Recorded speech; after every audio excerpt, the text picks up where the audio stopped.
and what he is and what he ain't. Kevin Stefanski in real time every single week has proven to you that he is one of the worst coaches in the history of football right now. As we speak today, he continues to run out here and be one of the worst football coaches of all time. And you guys, pretty soon, I don't have to argue with you anymore because you just lost to one of the Jets. The Jets are one of the worst teams I've ever seen in my life. The Browns just lost to the Jets. Yes, the Jets. And Stefanski looked completely lost, panic written all over his face. How do you lose to a team like that and still act like benching Shedeur Sanders was the right call? This wasn't just a bad game, it was an embarrassment. The offense had no life, no rhythm, no heart, and that was exactly what Shedeur could have brought. So what's Stefanski's excuse now? How long can he keep hiding behind his play calls while the season slips away? Do you guys think this loss finally exposes that Shedeur should have been starting all along? Stefanski and Ventrell need to be fired today, Sanders now. I like the fact that there was a point in time when Kevin Stefanski would have stopped running the ball, that Tommy Rees continued to run the ball. Even though it wasn't crazy, he still was running it. I like some of the motions. I like some of the things that we saw. Execution was still poor. Dillon Gabriel is just not a professional quarterback. He's not going to give you the bit. You have to play perfect around Dillon Gabriel or you will not win. And today the defense allowed 56 yards, under 100, and not one receiver got over one catch. And you still lost because you gave up 2 special teams touchdowns. 6 years of Cleveland media and the Browns insiders demagoguing Kevin Stefanski as if he's a football or created in the NFL. He's accountable for the Browns' losing record and underdeveloping of quarterbacks. He exactly is.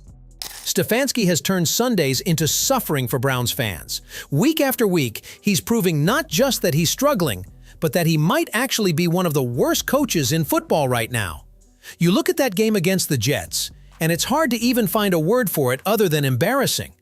The Jets, a team that looks lost half the time, still managed to look better coached, more disciplined, and hungrier than Cleveland. That shouldn't be possible, not with the talent this roster has. Stefanski has completely drained the spark out of this team.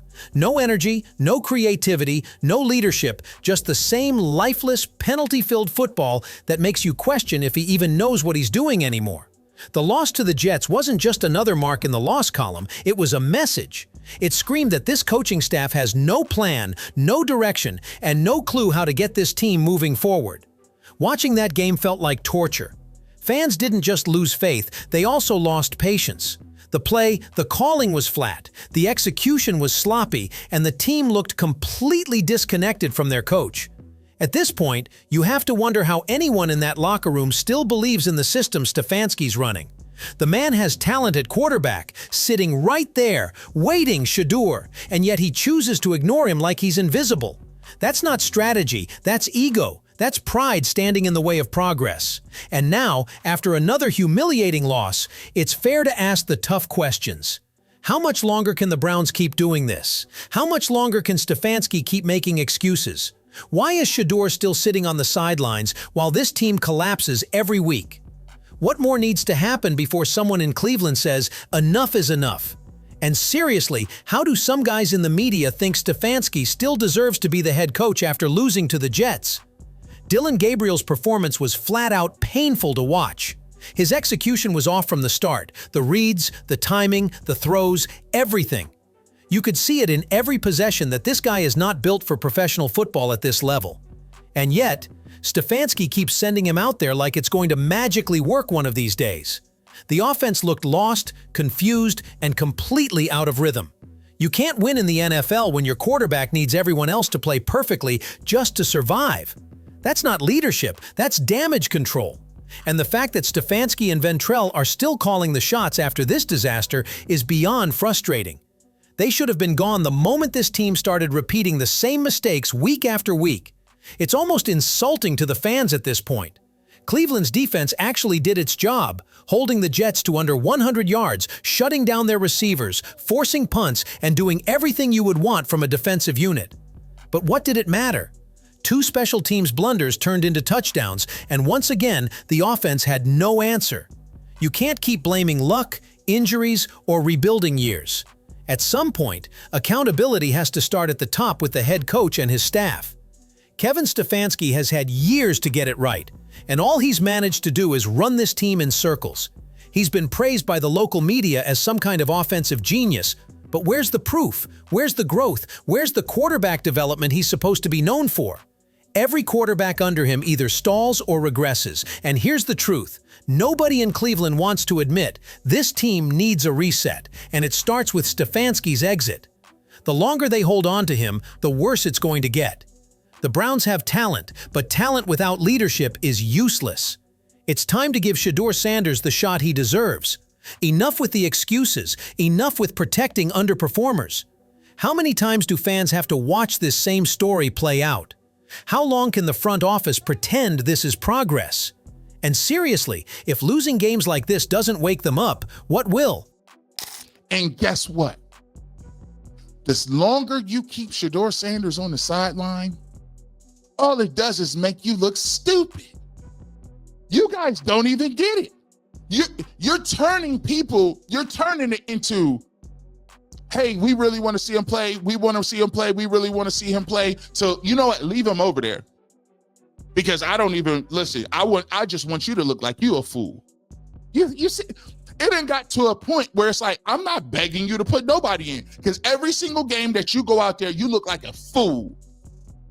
Every single week. Foolish, just incompetent, can't get out the way. It ain't even close. The Jets is one of the worst football teams I've ever seen. You don't think so? Let me bring this up. You don't think so? I'm ready. Listen, I'm ready to talk about this sterling game that Mr. Gabriel had. He had 3 impossible throws. I thought he threw a nice great throw to Harold Fanning Jr. on the corner route. I thought he did a nice job on a deep comeback on a nice play design in the end zone to Jerry Jeudy. I thought he threw a nice seam route to Jerry Jeudy as well, and he caught that. But there was 5 to 6 balls where he overthrew a wide open screen pass with nobody around, 5 feet over at Malachi Corey's head. A throw over the middle where he skipped the ball to him. 2-3 out balls when he skipped the ball to him. What are you doing? A ball right behind. Every week, Stefanski keeps proving that he has no clue what he's doing, and the longer he keeps Shedeur sitting on that bench, the worse he looks. It's gone past frustration. It's turned into straight-up embarrassment. The fans aren't even begging to see Shedeur anymore. They just sit back and watch Stefanski make a fool of himself every Sunday. You can feel the crowd's energy dying with every bad throw, every wasted drive, every mistake that could have been avoided with a real quarterback under center. This isn't about patience or development anymore. This is pure stubbornness. Shedeur is right there, watching a team fall apart from the sidelines, while Stefanski and Gabriel drag the offense through another ugly, lifeless game. And the worst part? It's not like there weren't chances to fix it. Stefanski had plenty of time to make the change, but his pride keeps holding the team hostage. And then you look at Gabriel missing throws that a high school quarterback could hit. Skipping passes, overthrowing open receivers, wasting drives because he can't hit a screen. Sure, he had a couple of decent throws, but that's not enough in the NFL. That's not enough when your defense keeps giving you the ball back and you still can't score. This offense is crawling when it should be flying, and the only one who can turn that around is Shedeur Sanders. Everyone knows it. The fans know it. The players probably know it. But Kevin Stefanski refuses to see it, and it's costing the Browns their season.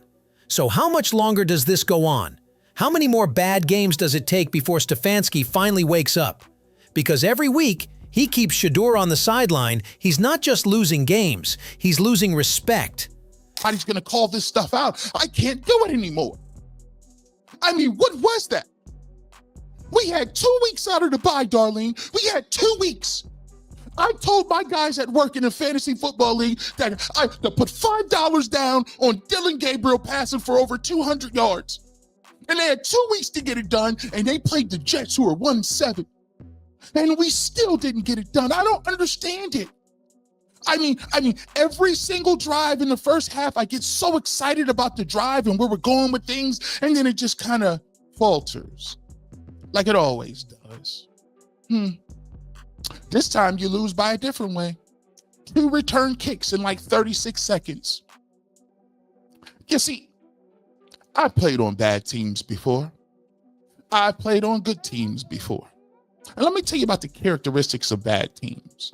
Sometimes a team is bad because they don't have players. Sometimes a team is bad because they don't have good coaches. Sometimes a team is bad because they just don't have it all at all. They don't got it at all, and they just can't figure it out. Well, the bad thing about the Cleveland Browns is they have all three. You see, they don't play the players that they should, and they don't recognize that the people that they're playing on the field are not fools and they're not stupid. They understand Dylan Gabriel's not good. 2 weeks off after the bye, 2 whole weeks. And this is what the Browns bring to the field? A disaster against a 1-7 Jets team. That's not bad luck, that's bad coaching. Stefanski had extra time to prepare, fix mistakes, and finally get something going on offense, and yet it looked like they hadn't practiced at all. Gabriel couldn't even hit 200 passing yards against one of the weakest defenses in football. Every drive starts with hope, and every drive ends in disappointment. That's been the story all year. 2 return touchdowns in less than a minute. That's not just sloppy, that's humiliating. It's like the team forgot how to play football, and the worst part?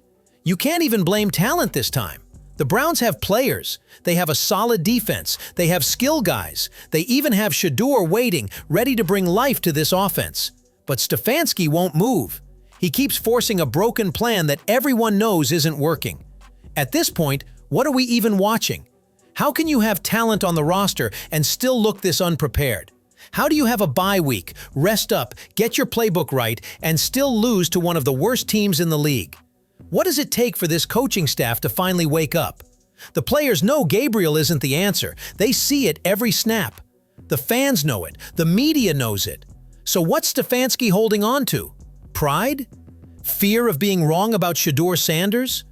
How many more games have to be wasted before the Browns stop protecting the problem and start fixing it?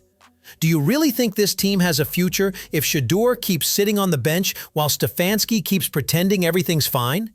He gave up play calling, hoping that would save him 2 more games. Well, let me tell you something, Cleveland Browns. You guys are playing with a different generation. Let me just tell you why. Because the previous generation would come out here and write stories and say it's not that bad, give them an opportunity against the Baltimore Ravens. This generation, and starting with G. Bush, will say, you know what you need to do? I would sell them tickets for whatever I can get. Matter of fact, I wouldn't sell them. I'd keep them and not show up. Take the loss. I would keep them tickets and not show up. Because what you're doing now is you're laughing in our faces. You're trying to tell us that what you're putting on the field is exemplary and it's good work. Good business. Cleveland fans have had enough, and honestly, who can blame them? This isn't the old generation that used to wait around, hoping things might get better someday. This generation sees through the lies, the empty press conferences, the fake optimism. You can't keep throwing out the same weak offense, the same bad quarterback, and the same clueless coaching, and then expect people to clap for it. Fans today won't settle for garbage football dressed up as a process. They know when they're being disrespected, and that's exactly what this feels like. Disrespect. Kevin Stefanski keeps trotting Dylan Gabriel out there like the fans can't tell the difference between good and bad quarterback play. Meanwhile, Shedeur Sanders sits on the bench, the one guy who could actually bring energy, confidence, and something fresh to this dying offense. So honestly, how much longer can Cleveland fans be expected to pay for this nonsense? Why should anyone buy tickets just to watch the same failure repeat every week? Why should people cheer for a coach who refuses to make the obvious change? What message does it send to the team when talent like Shedeur is ignored while mediocrity keeps getting chances? Do they really think fans are too blind to see what's happening? Because this generation won't just boo, they'll walk out. And if Stefanski doesn't fix this fast, there might not be anyone left in those stands when Shedeur finally gets his shot. After you came out of a bye week for 2 weeks, you got to prepare 2 weeks for this. I told you Saturday on the barbershop, 2 weeks you had an opportunity to prepare for this. For 2 whole weeks, I was on UCSS telling you that you got 2 weeks to get ready for this. And guess what you did? You came out here and was nastier than ever. And if you think I'm going to prognosticate on what the minutia of can we get here better or this better, no, I'm done doing it. Stand on your business. Because Kevin gave up the play calling, but guess what? You still had crazy penalties. You still on first down was 1st and 18, 1st and 16, 1st and... You still couldn't throw the ball consistently. And after the first few plays that you scored some points, you still couldn't score touchdowns. Oh, by the way, your special teams got worse. And let me just say this to everybody that's out here listening. Listen, I refuse to engage in any dialogue that refers to anything in Shedeur Sanders and sacks. If you reference a game in the preseason where Shedeur Sanders got sacked 5 times with guys packing groceries today, and you see Dylan Gabriel consistently get sacked. 2 weeks. 2 full weeks after the bye to prepare. And this is what Kevin Stefanski brings to the field? Absolute chaos. The Browns looked worse than ever. The penalties piled up like always, the offense still stalled, and the same sloppy mistakes showed up again. You can't even call it bad luck anymore. This is just bad football. Stefanski can hand off play-calling duties all he wants, but the results speak for themselves. Nothing changed. The same 1st and 18ths, the same drives that start with promise and end in failure, the same frustration every single Sunday. And then there's Gabriel still out there missing open throws, taking sacks when the ball should be out, and killing any kind of momentum the team tries to build. The truth is, this coaching staff keeps making excuses, but everyone watching knows exactly what's wrong. They refuse to play the one guy who could save this offense, and that is Shedeur. How long are they going to keep insulting the fans' intelligence? How many more times do we have to watch Gabriel crumble under pressure before they give Shedeur a shot? What's the excuse now that he got sacked in preseason by players who aren't even in the league anymore?